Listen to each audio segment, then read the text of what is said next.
Hey everybody, today we're talking about Aztec Batman Clash of Empires.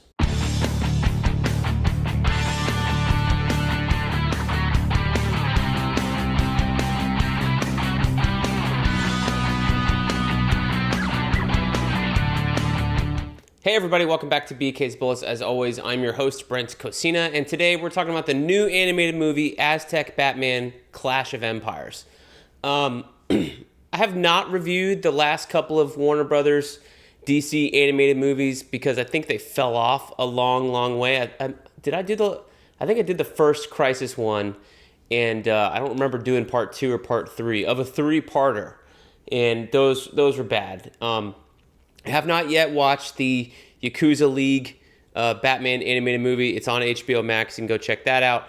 But I was scrolling through on my phone today and saw on the Apple app, Apple TV Plus or whatever, that the Aztec Batman movie was out. And I was like, you know what? This is a weird enough concept. I will actually give this a shot. I didn't like the Batman Ninja movie too much in the last go-around, that first animated, CG animated Batman movie, so I was like, you know what, I'll pass on that one. But this one, I was like, this is weird enough that I'll try it. So I bought it. I picked up the kids from school, fed them, watched it, and I'm here to review it right now. So here's my immediate thoughts.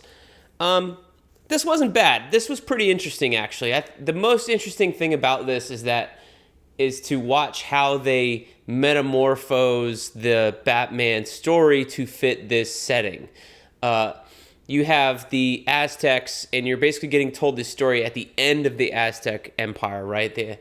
Historically, the Aztecs were defeated when Hernan Cortez came over from Spain, and, I guess he massacred a whole bunch of them or brought over disease with him, and Montezuma was the king at the time, and, Montezuma's revenge is the bacteria in the Mexican water system that if you're from America or anywhere else outside the country, you're not used to that bacteria, you'll get sick. And that's what they call Montezuma's revenge. So this is that same setting, that same time period of Tenochtitlan, now known as Mexico City. And you have a young man who's not Bruce Wayne. He has a different name. It's Yoale. It means knight, apparently, I guess in Aztec. And you have all these other characters that are coming in, and they're all kind of transformed into pastiches of familiar Batman characters. So our main character, the Bat God, is this pastiche of Bruce Wayne Batman. There's tragedy. His mother is already dead. His father dies at the beginning of the film, and he's given a reason to want revenge against the Spaniards, the Hernan Cortez, and the conquistadors he brings with him. You have Yoka, which is translated into Joker. He's like a priest for Montezuma, who gets disillusioned and kind of, tricked into becoming this Joker-like character. That's very interesting. He turns white by using the dust of the bones of some people that he's close to that died, and he rubs it on his face. That's very brutal.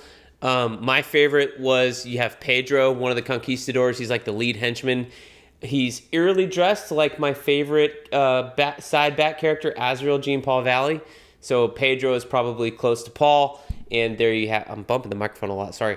And then you have, he's dressed basically like Azrael with this red cloak, this gold armor under his chest, and a red hood, and very much like Azrael. And I watched some of the behind the scenes stuff. There's like 2 little featurettes, and they're like, "Yep, that's Azrael." So I was like, "Cool."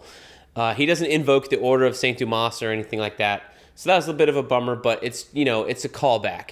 And then Hernan Cortez is a callback to Two-Face because he does get injured by the Jaguar woman, who's not quite Catwoman. And she claws his face, and he starts wearing a mask and gets hurt and eventually becomes like this Two-Face thing. And it kind of reflects the idea of him coming over to, and he's initially he's like, "Hello, we're here to not to serve you, but to be friendly," or whatever. The whole time he's just looking for gold and to take advantage of these native people and everything like that. So it does kind of serve his story historically of Cortez coming over and having intentions, but really just wanting to, colonize Mexico or the Aztecs at the time, right? So that part was really interesting. Less interesting, as typical for these last batch of animated films. Watchmen aside, like the Watchmen one, I think was animated well, even though it was still Watchmen. Like it was just kind of a bore. And even reading Watchmen is fine. Anytime I watch Watchmen on a movie or whatever, or even those animated ones, I'm like, oh, this is so boring. There's no drama or buildup. It reads as a comic book, great, but the bringing it to life animated stuff can't stand. But anyway, that was like a 3D animation, and this one is going back to what they were doing with the Tomorrow universe, with the Crisis films, kind of that style in terms of how it's drawn. And it's mixed in with, it is a little bit of a different style. Like I want to say maybe they had the same concept artist and they asked him or her to change their style a little bit to reflect, the Aztecs more accurately. You know what I mean? In terms of facial shape, skin tone, eye shape, whatever. All that stuff's done pretty well. I think what the downgrade is that this looks like it's animated the way that how it should have ended is animated, in like looks like it's Flash animation, very crude. And I like the style change from the Tomorrowverse Crisis movies and all that, but I dislike the animation ness of it. I think that's a weird thing to say, because I do think this has a lot more motion to it than a lot of those Tomorrowverse movies did. Like to me, the Tomorrowverse had a lot of those animation jokes that Invincible had in season 2, where it's like, oh yeah, we're gonna draw one thing and we're gonna pan slowly across the frame, and that's to hide, that we only drew one thing and we're saving money on the animation here. The Tomorrowverse had a lot of those tropes. This one does not. It just, I think because I'm a fan of how it should have ended, I'm like, oh, I know immediately what this animation style is, almost like South Park even. And it was like, I don't know. I'm like, man, for as much money as they spent on this movie, how did they come up with that this was a good idea? Mainly because you had the Tomorrowverse in that style. You had the universe before that, which I really liked. And then you had these Yakuza movies, which are like 3D animated almost. If they're not, they're rendered to look 3D. And then you have the Watchmen movie, which was kind of 3D-ish, rendered to look 3D also. And then to go back down to this is like, oh man, like it's a Aztec Batman movie. Like it's going to sell better probably than the Watchmen ones. Like Batman always sells, and that's why they made so many animated Batman films, because Batman always sells. But here they're just saving every little buck that they can, which is disappointing. Because you have like James Gunn in charge now, so it's weird that this is. I know this is a remnant of probably before he got in charge, but he has been in charge for you gotta say 2 years now, right? So if this got launched under his purview, why is the animation so bad? So hopefully, future animated projects from DC will have a step up in animation, and they'll be more like hell, that Super Sons movie was awesomely animated. I would love to see more things like that, and especially if Marvel is doing their animation and they're continuing it with, they did all the seasons of What If. You have X-Men 97. You have the Marvel Zombies show coming out very soon. You had the Eyes of Wakanda coming out, and all those, they were done by the same studio and had a very, very similar style. Maybe Wakanda was the only one that was different. Marvel Zombies and What If ones are certainly the same style.